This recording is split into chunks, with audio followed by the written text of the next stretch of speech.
The TEFL Commute, Season 4, Episode 2, Substitute, in which we talk about the pleasures and pains of being a substitute teacher. Ready? Off we go.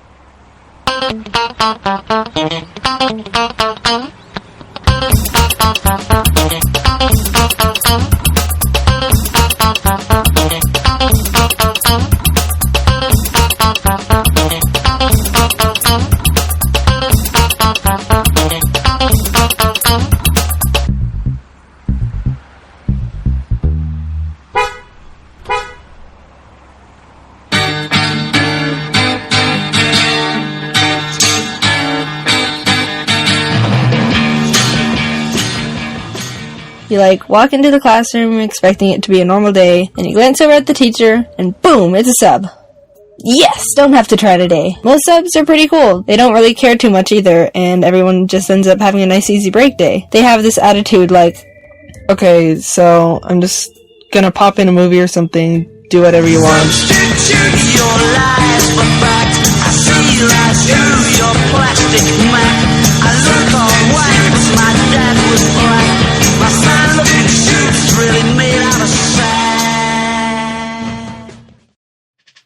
Hey, Sean. Hey, Lindsay. I was just thinking about that Who track. Is that the only Who track that isn't a theme tune to the CSI TV shows? Oh my gosh, I hadn't thought about that. That's true. Maybe it is. Does the Who get used in all CSI? Yeah, because even the short-lived CSI Cyber, which probably nobody watched, which was the one that's just been and gone, used a Who track. So yeah, when I was thinking about it, I was just thinking, we need to think of a CSI substitute just so we can bring in that track. Yeah. But we're already off topic, Sean. Sorry. To our listeners, welcome. This is the TEFL Commute. This is a podcast for language teachers that is not necessarily about language teaching, but the topic will come up. I'm your host, Lindsay Clanfield, and the other host is? I'm Sean Wilden. Yep. Yeah, substitution then. Yeah. Substitution. Are you... Let's start by talking about our experiences with substitute teachers before we were teachers. Do you remember, or do you have any memorable experiences with substitute teachers? What did you think of them? Yeah, you know what? I thought about this because obviously we know the topic's coming up, and I can't actually remember if I had the teachers that stick in my head are not substitutes, and I can't remember having substitute teachers at all. I know. I was thinking the same thing. I was thinking if I, try to remember, I'm sure there must be some stories that I will remember of substitute teachers and what happened with them. And there was nothing. I couldn't remember one single one. Maybe that's the worst part of being the substitute teacher, is that you'll never make an impression. You'll never make an impression in that class. Yes, that's very true. I think before we get deep into this, I think we need to possibly consider what we mean by substitute teachers, because obviously the way you and I work and the way that we were students, I think there were different kinds of substitute teachers. That's true. I think we could divide them as there are people who are almost like professional substitute teachers, right? These are teachers who are waiting to get picked up into a state school system, perhaps, and they don't have a full-time permanent position, and so they are on a list of substitute teachers. So this is what would happen, for example, in the United States, in many school districts, also in Canada. Is it the same in the UK? I think so. I think they're possibly more supply teachers rather than substitute teachers, but it's the same. So a substitute and a supply teacher, they also the kind of people that might cover someone's pregnancy leave. Is that right as well? I suspect so. Yeah, it's the same kind of thing that you can register for them and be on a list of them and pull them in. Not as far as I understand. I mean, it's not something I've ever done. So, because to me, substitution is a phone call that says Teacher X is off. Can you come in and cover his class? Exactly, because that's the other way of looking at it. If you work in the private language school area, you may have your regular classes, your regular hours, and every once in a while you'll be asked to sub or substitute for another teacher, maybe even by the teacher themselves when they ask you, can you cover my class this Friday? Or someone says, can you cover, or can we swap classes and I'll teach your your Thursday morning class if you teach, my Wednesday evening class. Yeah, that's I'm sat here with a smile on my face. I can't remember my days as a student, but I could remember how the substitution system worked in the school where I've worked the longest, and how we used to avoid it or warn each other we were going to be ill. Especially once mobile phones became prevalent, you could warn people, say, I'm not feeling well. I'm about to tell the school, like, leave the staff room, because then somebody would come into the staff room. That's right. Yeah. Or if you want the hours on Thursday, just make sure you're available, because they're going to be calling. And you'd sometimes work out your own replacement for a potential sick day when you wanted to do something. Yeah. Well, if you were going to have I'm talking about genuine sickness here, rather than the I think I need to be sick today. Okay. Yeah. But we don't remember though substitutes of this kind as students of either kind, I suppose. Do you remember being a substitute teacher? Any memorable substitute teacher experiences? Memorable, I don't. I depends what you mean by memorable. I actually enjoyed being a substitute teacher for a while, because the way my contract worked in the school, obviously you were paid extra. You were paid for your regular hours, but if you taught your regular hours, anything that you taught over that, you were paid out. So there were some of us that kind of became semi-professional substitute teachers in that way, that we knew that it would kind of make a great end of year bonus. So I did a lot of substitution for a while. For it there. So, I mean, they all meld into one, but memorable as in, can I remember the class? No. I mean, thousands of teaching hours under my belt. It's difficult to remember a class I've taught once or twice. But yeah, I mean, I don't know. I was looking around. I mean, there are plenty of teachers who have these crazy substitute, teaching stories, things like also that, students, breaking things in the room, throwing things around, getting into fights, teachers who quit or cried. Really? As substitute teaching. But is this in state education rather than in language teaching? I think this is in state education, yeah. I think it's, I don't know, it's kind of, the students I've taught were far too passive in their nature to go around doing that kind of stuff. I think the worst thing is I'm thinking of memories. The worst thing is when you've been substitute, like you've been ill, and then the class requests the substitute instead of you as their full-time teacher. Yes. Oh yeah. I think that's all, or you've been away for one day and the substitute teacher came in, and I think we'll get to this later on, like what you want to have with you as a substitute teacher, but the substitute teacher came in and just, did a rock star class, and everyone, wants them back again. Or alternatively, did a really lazy class, i.e. put on some videos and just let the class watch videos. And then they're like, when is she coming back again? Exactly, yeah. And you walk in the next day, right, going, right, come on, and grammar, here we go. Yeah, exactly. Can we have the video back, please? I am your substitute, Mr. Nostrand. But that might as well say no nonsense, because I do not play. Is it something that you enjoy doing? Do you mean as a substitute? I don't mind. I don't think I would like to substitute all the time. And I can understand also the problem of being a substitute for an extended period of time, because you can, it's just enough time to start getting things done, but then you're off again. So if you were a substitute, let's say for 6 weeks for a teacher, yeah. I don't know if I would like that. I haven't done that. I usually just did it in the way you and I talked about it, subbing for someone's class. I do remember. I think I've done it for both cases actually, where I've taken a long-term substitution for it. But I think for me, and it's just the way my mind works. I think once you're doing it repeatedly, it just becomes a regular class. It's even though you are substituting in the definition of sense. But if I've got the class for 6 weeks or so, by week 3, it's just a regular class for me, because you now know the students, and you're following a syllabus more likely for it. So for me, it kind of changes the way not the way I deal with the class, but you see that sense of progress rather than one in. I mean, there is a kind of there is the temptation to go into a substitute lesson doing what one of my old teacher trainers would call the bells and whistles show, So yes, and especially I guess if you've been called up on late notice, you might do that. I remember also working at schools where the substitute teachers these were at schools where you were paid by the hour, and so you wanted to get as many hours as possible without going too many hours. But I remember the one teacher who seemed to be doing very well at the end of every month was the substitute teacher. They just said, I'll just cover classes. That's all they did. But it also meant they didn't have to they didn't prepare a lot of their classes, this person, because the person leaving the class for them, the regular teacher, left like a plan of what to do. So you could argue. But so there's kind of this prepared substitute. Yeah, I mean, we had that as well. When people went on holiday, they left a plan of work to cover them. But with it, you still got to plan the lesson, aren't you? I mean, it's kind of.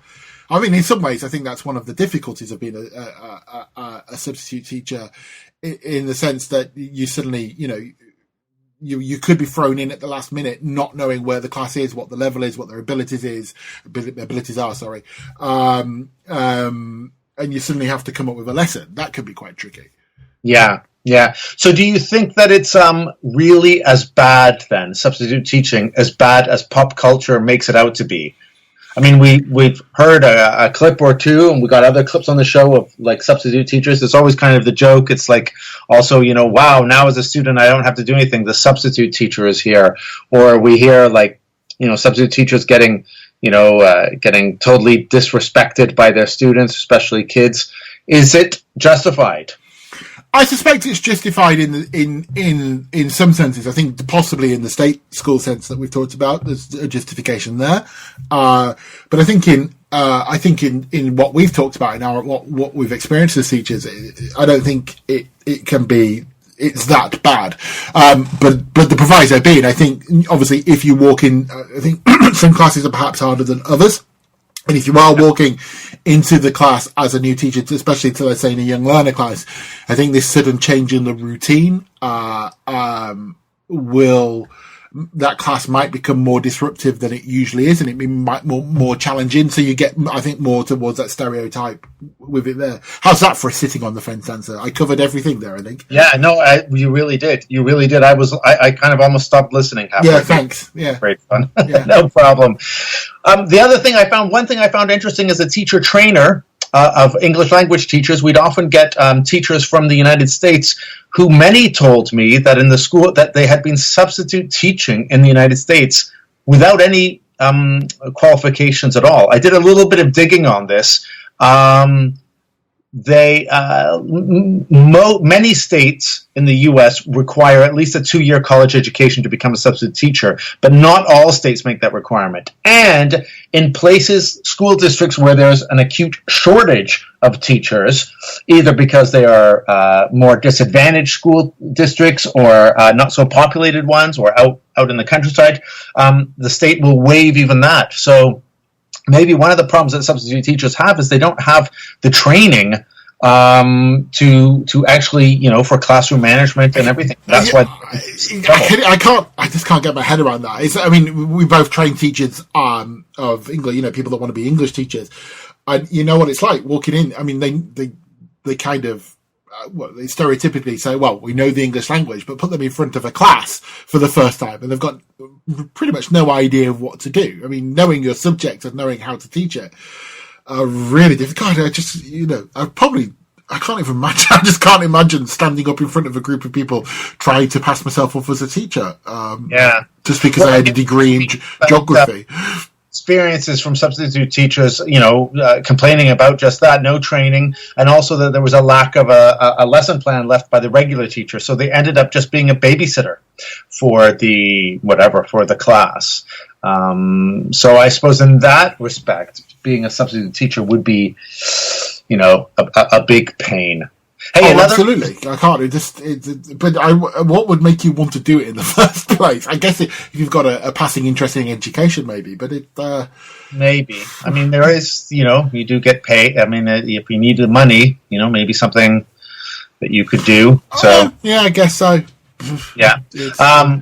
Average wage, by the way, just throw this little statistic out so we get one statistic in here. Average wage 2015 for a American substitute teacher. These are the only figures I could find. According to the Bureau of Labor Statistics, you want to take a guess? What's an hourly wage for a substitute teacher average across the state? $15. Ooh, you're close. Oh, really? $12.90. But that only means something to me if we compare it to what a fully employed teacher makes. I suppose our listeners can compare that to what they might make an hour. And an average annual wage for a substitute teacher is $26,830. Again, it's worth.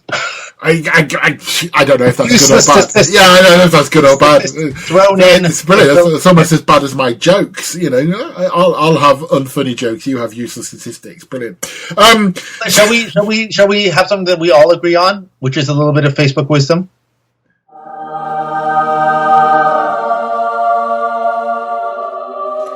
Teachers don't teach for the income. Teachers teach for the outcome. Anonymous.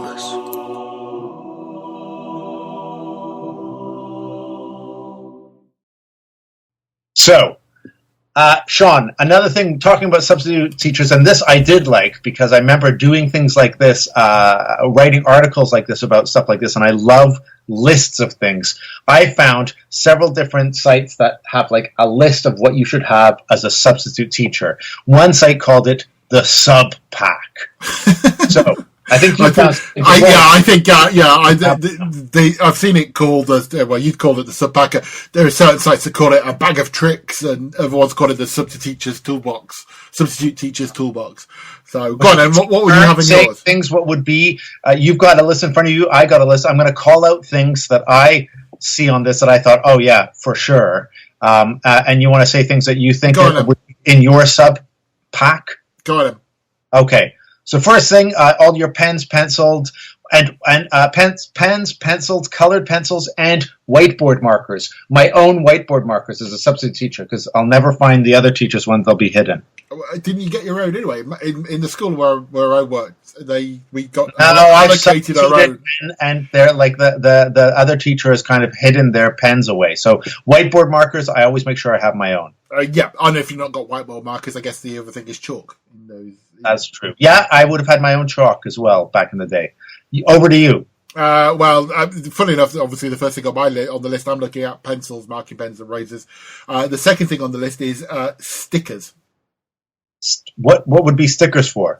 I presume several things. You could get the students to write their names on them, but also if they could be like the stickers for a young learner class where you give rewards. I presume it doesn't actually give any details. It's just a list. Okay. So, all right, I'm going to go on to the next list of the sub list. Coffee mug, your own coffee mug or water bottle. So, because if it's not your school, yes, that's true. You're not going to pinch someone else's coffee mug and get in a fight in the staff. Then you have to check the school rule as to whether you can have drinks in the classroom or not.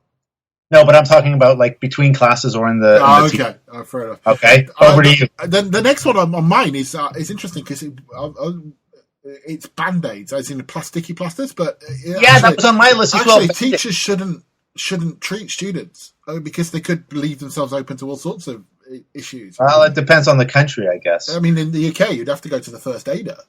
Take them to the first aider, otherwise you're trouble. Go on, then.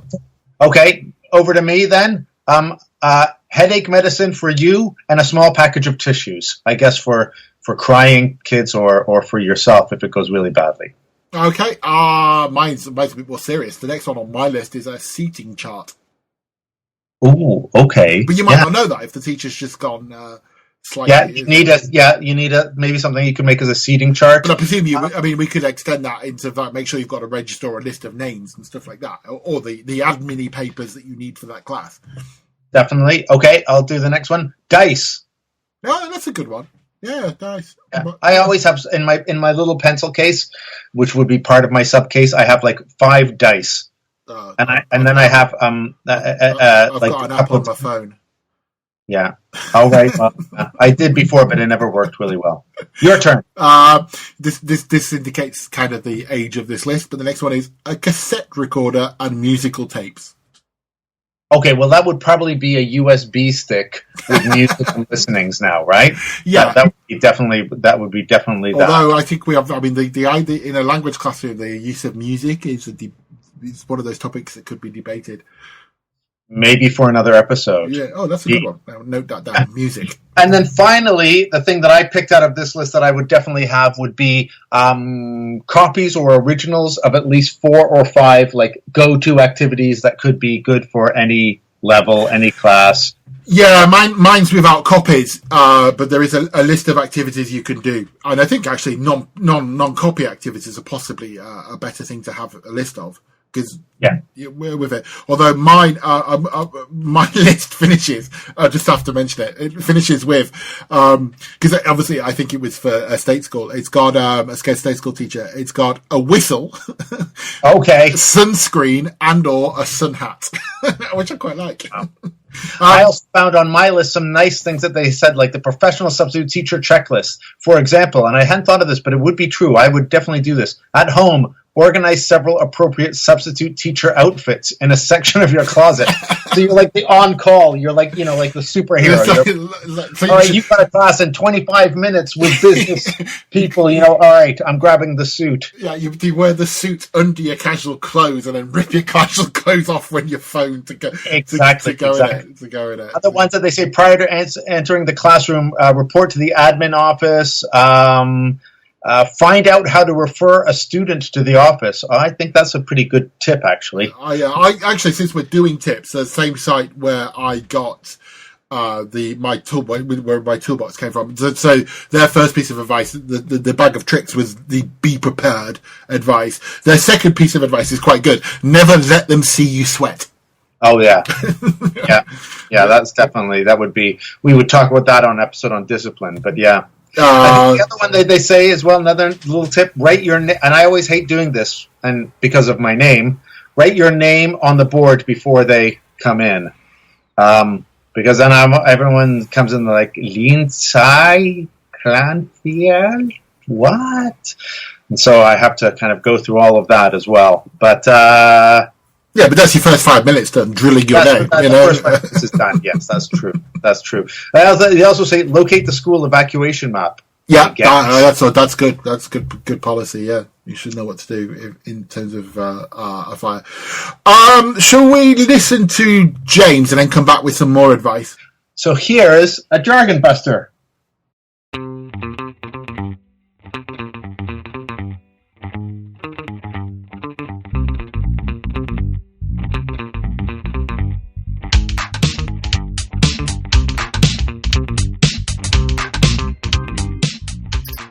Greetings, dear listener. It's your humble jargon buster, back again with another missive from the front line of terminology and verbal confusion.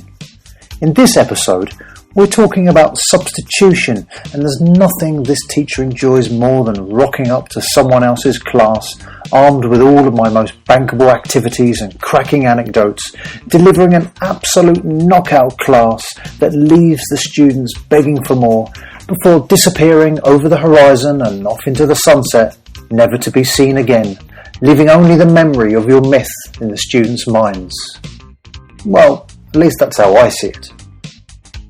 Of course, this is not the only way we can use the word substitution in English language teaching. Drills have made a comeback in the last few years, rising from the grave of audiolingualism to reclaim a place in ELT lessons the world over. One of the most popular drilling techniques is the substitution drill, in which learners don't merely repeat what the teacher says, but have to replace an element of the sentence with something new. So, repeat after me. I love to drill. I love to drill. You love to drill. She loves to drill. Very good. You're a natural. I imagine this idea is well known to most of you, but did you know there is yet another form of substitution in linguistics? It's a way of achieving cohesion in a text alongside referencing, ellipsis, lexical cohesion and conjunction. Simply, it's when a speaker substitutes one word for another, as in, which pen do you want? The red one. Ah, you dropped it. The one and the it are substitutes for the word pen, and because there is no need to keep repeating the word, we substitute it. It's different from referencing because a substituted word can always be replaced by the original word, whereas this isn't always true for a reference. So there we go. 2 more ways of using the word substitute in ELT beyond covering for your colleague who's been struck down with a brutal cold or a self-inflicted hangover. But I'm sure there's one thing you can all agree on: there's no substitute for the jargon buster.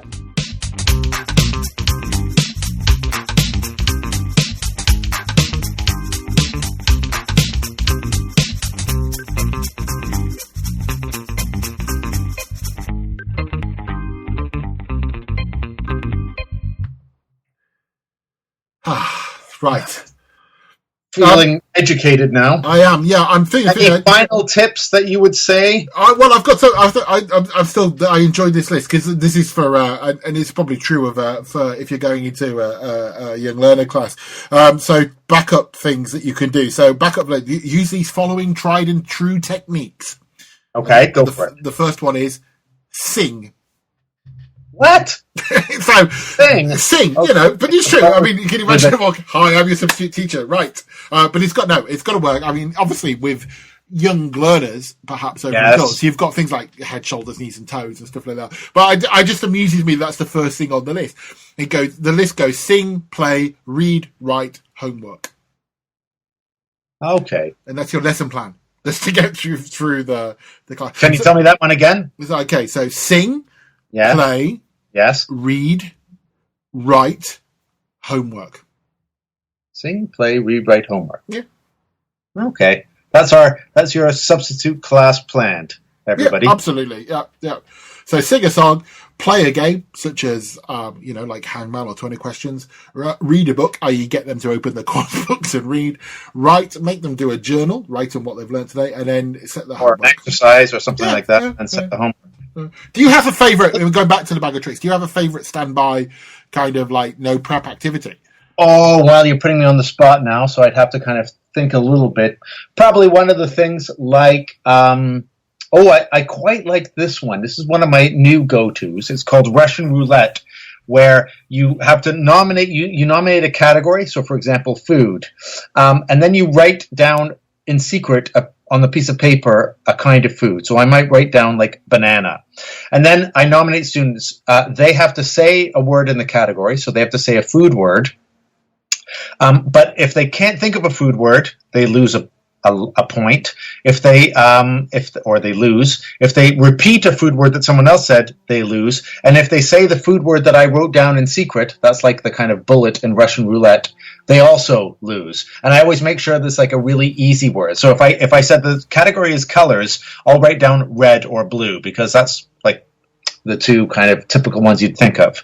And so, yeah, and students of all ages really like that activity. It's a fun little activity. If I wrote down, like, if the category was house, I'd write down, like, kitchen. So then I have to guess a word from a house. The same word. So, like I say, the category is house. So you'll say bedroom. Someone else will say hall. Someone else will say balcony. Oh, okay. And someone might say kitchen. And then I show the piece of paper. I'm like, oh, you got the wrong one. So you're out. And then we do a different category and so on and so forth. Yeah, okay. That's a kind of that's the kind of activity I like because you can fit on any class or any topic. You know, you walk into the class and see what they did last lesson, and then you've got that topic ready to go. Yeah, I think that's why those kind of ideas are better than perhaps carrying a stack of photocopies around. Yeah. So let me give to finish off because I think we're probably coming to an end here. Definitely. Let me give if you're a substitute teacher, at the end of the day, things that people said to do is apart from and I always hated this as substitute, completing that report of what you had done, depending on how like officious it was, you had to complete a little report. Definitely, as a substitute, I always do this: put the chairs back in the same way that I found them, because there's nothing worse than getting bawled out by a teacher or by a school for having messed up a classroom and then maybe not getting asked to come in. Turning in the keys or anything collected at the office and checking to see if you'll be needed again the next day. So making sure you leave your phone number or your details or whatever. Okay. And to me, that sounds like an advice, apart from giving your phone number for the next day, it's kind of like you should always leave the classroom tidy anyway, surely. Yes, unless it's your classroom. But, yeah, but even so, I mean, it should be tidy, surely. I guess. And on that bombshell. All right. Well, you've been listening to the TEFL Commute. If you have your own stories of substitute teaching, of being a substitute teacher or having a substitute teacher, you can leave them for us on our Facebook page, or you can tell us this on Twitter. Or they could send us a little bit of audio, and maybe we'd include it in a future episode. Yes, you can find all our episodes, this one and any other ones, if you've just discovered us, at our website, www.teflcommute.com. Sorry, that's 3 W's, teflcommute.com. And we release a new episode every 2 weeks, more or less. And it's always Sean and I, unless someone else is substituting us. Oh, yeah, we should have got a substitute. Oh, we didn't think of that, did we? Oh. Do that next time. Anyway, bye for now, Lindsay. Bye for now, Sean. Thanks, everyone.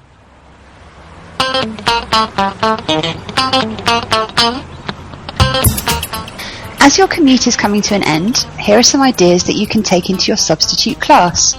In the episode, we talked about having dice in your substitute toolkit, so these activities make use of that. Walk into class and get the students to shout out vocabulary items that they've covered in the last few lessons. Write the words on the board as they shout them out. When you have 12 or more words on the board, stop and put the students into small groups. Give each group one of your dice. Tell them that they're going to revise the words. When it's each player's turn, they should roll their die. If they roll a 1 or a 2, they should describe the word for their teammates to guess. A 3 or a 4, and they should draw the word. A 5 or a 6, and they should mime the word.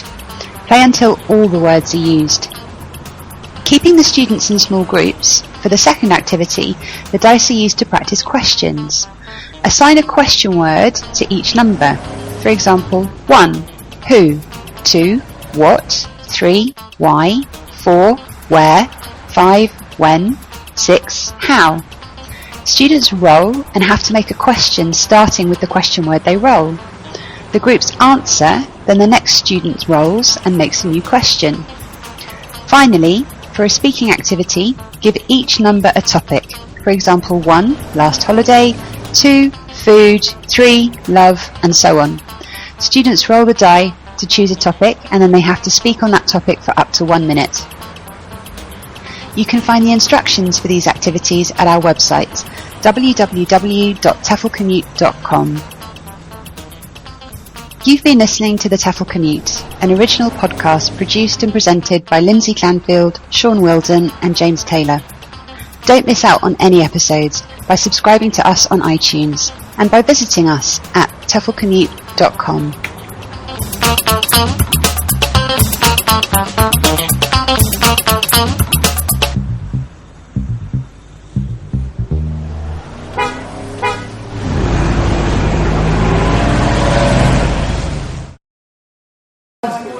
I'm y'all substitute teacher, Mr. Garvey. Let's take roll here. Jay Quellen. Where's Jay Quellen at? No Jay Quellen here? Do you mean Jacqueline? Okay, so that's how it's gonna be.